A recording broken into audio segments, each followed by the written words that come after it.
他们不是最会喊抗中保台，这种不孝厂商拿中国劣质的布卖给我们的国防部赚大钱，1.7亿的标案转标一下获利6700万，我实在我告好谈。我的国防部啊，去买那个抗弹纤维布啊，要做抗弹背心啊，国军弟兄的安全非常重要。所以啊，我对于不孝的商人啊，竟然用劣质的中国的布料来做什么置国军弟兄的安全于不顾，谋取非法的暴利啊，我非常的痛恨啊。但让我非常惊讶的事情是啊，我的国防部在处理这个案子的时候啊，怠惰松懈到一个让我没有办法理解的程度啊。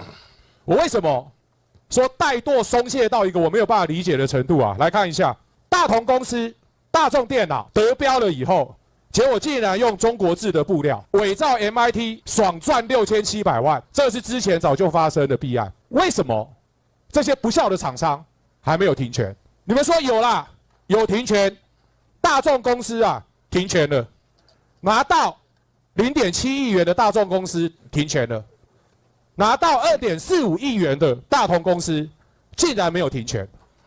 我在追这件事情的时候啊，我就觉得很狐疑。这个不孝的厂商为什么没有停权？是因为他们跟民进党关系比较好吗？所以不敢停权他吗？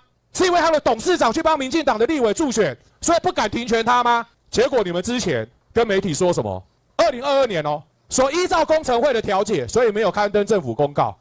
我还特别跑去公共工程委员会问公共工程委员会的主委，主委跟我说啊，调解是私人关系啊，跟停不停权的公共利益一点关系都没有。第一个问题，我上次问到现在，你们国防部还没有回我，谁给这个媒体假讯息的？查出来没有？报委员，这个事情我请我们采购室的赵主任先跟您做个回报好吗？委员好，这是当时我们国防部军备局给这个讯息，但是先停一下，军备局的谁给媒体这个假讯息？可以这样胡说八道？报委员，这个可能误会，它上面并没有讲说因为调解而不停权。这个来先看一下第3点，并不是。本案依契约办理交货迟延计罚，解约没收履约违约金，另依工程会调解未刊登政府采购公报，这是不是你们提供的回应？如果媒体刊假讯息啊，要郑重发声明跟媒体抗议啊。2022年发了这个声明以后，国防部一句否认都没有。到我今年开始问的时候，说这个讯息不对啊。向委员报告，其实刚刚委员所讲的，大众公司已经停权了，它有2个案子。我刚讲过的废话就不要再提了嘛。是。我有质疑大众的部分吗？停权，但是他现在目前他当时申请调解，那调解不成，他现在申诉。我就问嘛，工程会现在在这。先停一下好不好？是跟委员。你要在上面自说自话，还是你要回答问题？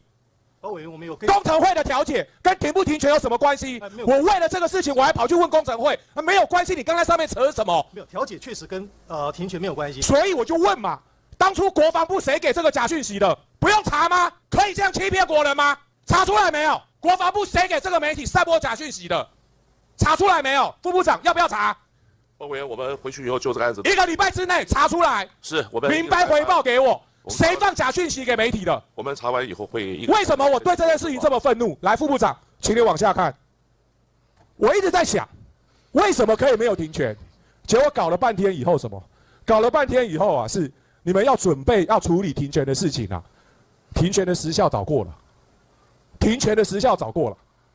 我在质疑了，所以你们在搞什么东西呀？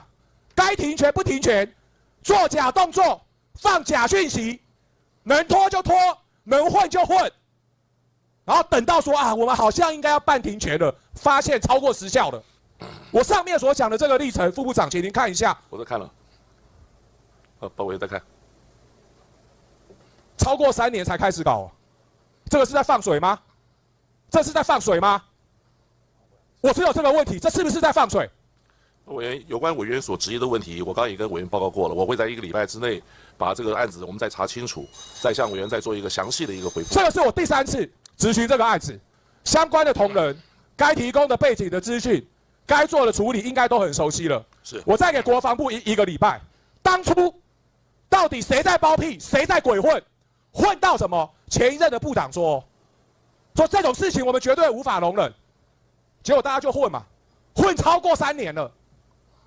然后假装要办停权，发现说啊，超过3年的时间没有办法办停权，太离谱了啦！1个礼拜之内书面回复。是，谢谢。2个问题，一个谁放假讯息给媒体，要负什么责任？第2个，为什么超过3年的时间，当初谁在拖延的？这件事情一定要给全体国人一个交代，可以吗？没有问题。好，谢谢。好，感谢委员。